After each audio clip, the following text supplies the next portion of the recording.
All right, so I wanted to talk about the Sony press conference.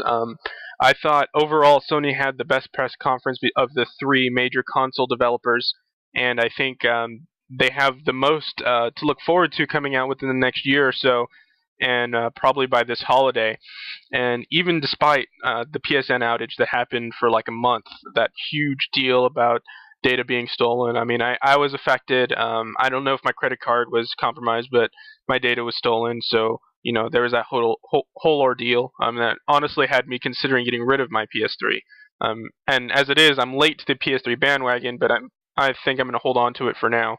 But Jack Tretton had, he had to address the audience with the elephant in the room, and I think he did a good job with that.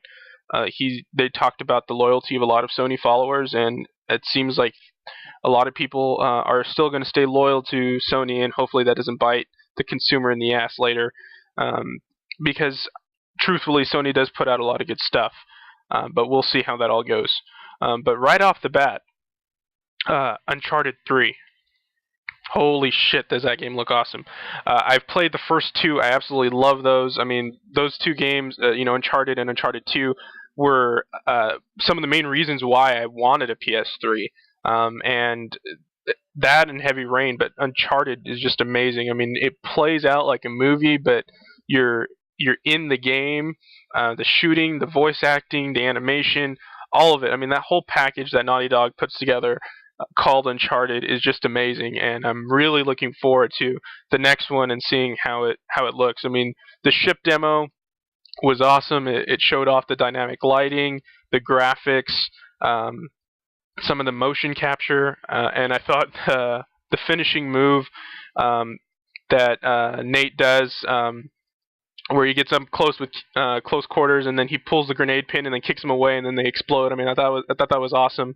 So they're not just sticking to the same model like completely. They're still trying to find new ways to innovate, which is really cool. Then Insomniac came out with Resistance 3. I haven't had a chance to play the first Resistance or the second. I've seen gameplay footage and kind of know a little bit about the storyline, and it looks really cool. It looks very intriguing. I'll have to make it a point to play the first two games. And then one of the things I was really excited about is they announced the Ico Shadow of the Colossus collection, and they're starting to come out with 3D compatible games as well. And Shadow of the Colossus was awesome.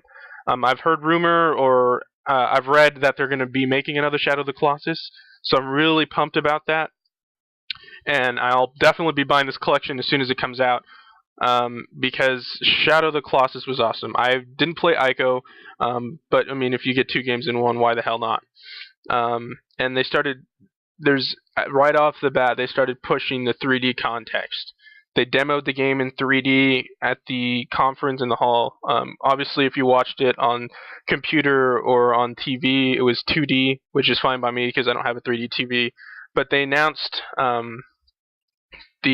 think it was for Resistance, where they announced the split screen 3D, and each person basically has their own 3D screen. And in theory, because I obviously wasn't there able to experience it, that is completely awesome, because then each player doesn't have to worry about, in theory, I guess, a smaller screen or somewhat screen looking, I guess. So it adds another reason to play split screen. I think split screen is lost on a lot of developers these days because they're trying to push the PSN or the Xbox Live or Wii friend codes. They're trying to push for online play, when a lot of times some people just like coming over and hanging out with their friends and playing split screen games. So I think that's another added dimension and another perk to owning a 3D TV, and that should be really, really interesting to see how that takes off. And then Sony, because they push out electronics as well, announced the new bundle, the new 3D screen, the glasses, the HDMI, and Resistance 3 when it comes out for $499. That is a really good entry point, I think, for a 3D TV with the glasses and the game. We'll see if that pays off for them. But I think it's really good, and it helps a lot of consumers to buy into new tech, to obviously drop the price of new tech. This PS3 was outrageously priced when it first came out. Blu-rays were too, but 3D TV isn't directly competing against another type of medium. So I think they're able to come down in price a lot more quickly. And the glasses are only $69.99. I mean, that's still kind of pricey for someone like me who only works part-time, but for people who have full-time jobs and can afford that, I mean, $70 is not bad for a 3D pair of glasses, considering LG sells them for like 120 or something. Or at least I think it was LG. And this is a bundle, so you got the glasses, the screen, HDMI cable, and the game. So I think that's a really good deal. Then they showed off NBA 2K12 with move support, and they brought out Kobe Bryant. I personally can't stand Kobe Bryant. I mean, he's a great player, and I love to watch him play. But off the court, I think he's just an asshole. And he really should not be doing commentary. I mean, he was awful on stage.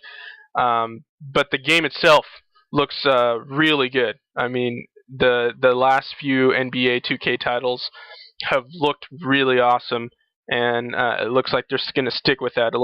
I mean, it's almost like watching an NBA game in HD, so it's really cool. Next, they brought out Medieval Moves.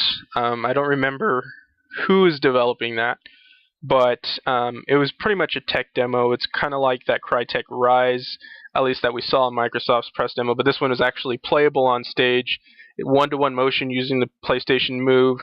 Looks cool. You can do the archery by pulling an arrow out of, your quill or your quiver or whatever that is. Swords, throwing stars, I think there were. So that should be interesting to see.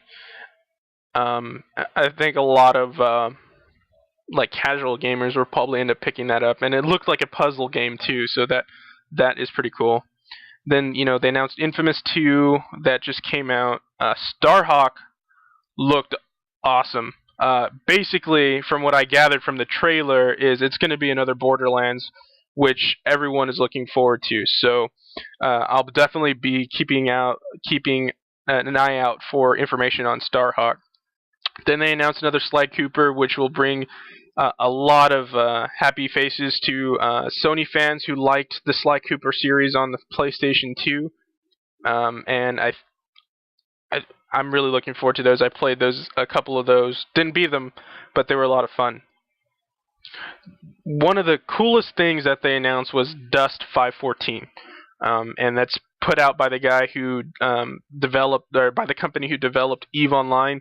Now, I personally have never played EVE Online, but I have a couple of friends who have, and from what I understand, it's an MMO sci-fi thing, and you can do pretty much whatever the hell you want. I mean, it's like another alternate reality, I suppose, and they're combining Dust 514 as a shooter, it looks like, with EVE Online's economy and that sort of thing, and I'm wondering if they're going to be able to put console and PC together in these games and see if they're able to pull it off well. This really seems like a thing that would only work well on a PS3, and that's what Sony has going for it. I mean, look what they did with Mag.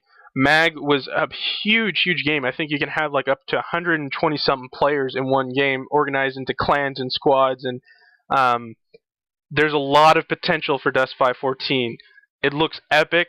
What they showed off on the press conference looks awesome, and that's definitely something I'd be willing to look into for the PS3. Then the head of the studio that's putting together BioShock Infinite, I forget his name, but he's really cool. He seems like a gamer. He's like one of us, so he's going to do the game well. And he started talking about move support and how he was kind of hesitant at first to incorporate that into the game, and then he tried it out himself, and he seemed to be won over. And I'm not sure if that's just because, well, Sony told him to, so if you want to release it on PlayStation, you got to have move support, or if he's genuinely enthused. And I'm more inclined to believe that he's genuinely enthused about it just because of who he is as a person.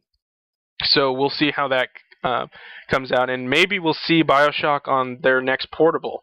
Um, you know, maybe we'll see that. That would be pretty cool, which I'll get to in a little bit. Saints Row 3, Star Trek with the move and the phaser peripheral, which is something I'm kind of excited about. It looks pretty cool. I'm not sure if I'll buy the move specifically for that game, but that's something to consider. And then they talked about the PlayStation Vita, formerly known as the project name Next Generation Portable. It looks like a really hardcore mobile device. They said it was 3G capable and Wi-Fi edition for with AT&T. But overall, it looks really freaking sweet. It looks like it's going to have some similar type of functionality as the 3DS, at least in terms of being able to connect with other people around you. I'm not sure it's going to be I don't know what Nintendo calls it, but like your data transmits to whoever else has a 3DS near you. But you can connect it to the PlayStation Network to play with people near you. And they also showed Uncharted Golden Abyss, which looks like it's going to be an Uncharted game, but for the portable, and it looks virtually like it has PS3 graphics, which looks really awesome. And I don't know if you guys saw the demo, but the two guys demoing it, I guess Chris and John were the name. They look like the two dwarves from Dragon Age. I think it's Bowden and Sandal. I'm gonna try to get a screen capture of the press conference as well as a picture of those two dwarves side by side. It looks dead on. It's fucking hilarious. But the graphics look awesome for a handheld. I'm not sure what kind of hardware it's got going into it, but it's got the touch screen as well as the back is touch sensitive, and they showed the demo for Mod Nation Racers, which kind of shows like on the front you can make depressions and on the back you can make mountains and hills and stuff. So Mod Nation Racers is gonna pick up on that technology, and that game is pretty fun. I'm not a huge editor of tracks and stuff, but it's interesting to see what the PlayStation Network has created for it. And I think they even hinted at a Little Big Planet for it, as well as Street Fighter X Tekken. So yeah, that's pretty cool. They also talked about Ruin, which looked a lot like a Diablo or Torchlight, and it's seamless between the Vita and the PS3 using cloud storage. So that's pretty innovative and sweet. So I look forward to that. I really liked Diablo. I've only played the demo for Torchlight, but I'm considering buying that just because it's been so long since I played a Diablo type game. And finally, they announced the price point. It's going to launch holiday this year. Wi-Fi only $249, which is not bad. That's what the 3DS is going for, if I'm not mistaken. And I think it has a lot to offer. So if you're a Sony fan, there's definitely a lot to look forward to this year. So yeah, that's the end of my spiel for Sony. Alright, so here's the screenshot for the Bowden and Sandal thing. On the left, you have the two guys who are demoing the game, and on the right, a screenshot from Dragon Age Origins, and I just think the resemblance is somewhat uncanny. But yeah, I thought people might get a kick out of that.